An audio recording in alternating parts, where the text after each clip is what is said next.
অনেকক্ষণ তোর কথা শুনছি, ঠিক আছে? ভাই, এক রাখছি, কোপে ঠিক আছে? একদম এক কোপে তোর একদম নলি আলাদা করে ফেল দেবো। তুই কি হিন্দু না মুসলিম? আমি হিন্দুর ছেলে, তো চুড়ো আমি দেবো বলে সনাতনী। আজকে নলি নলি একদম এখানে আলাদা করে দেবো, নলি একদম। এলো ফোন আসছে। হ্যালো, ভাই বল। হ্যাঁ, শুনেছিস তো আমাদের মৌলানা কি বলিছে, বাংলাদেশে বলে কোনো দুর্গাপুজো করতে দেবো না কোনো হিন্দুদের। আর যদি দুর্গাপুজো করতে যায় তাহলে বলো 5 লাখ টাকা করে দিবা লাগবে, বুঝলি?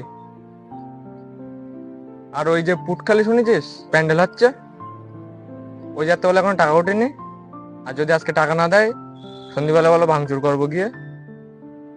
ভুজালিগুলো রেডি রাখিস, ঠিক আছে? ঠিক আছে ভাই, রাখছি তাহলে। ভুজালিগুলো রেডি রাখিস, ঠিক আছে?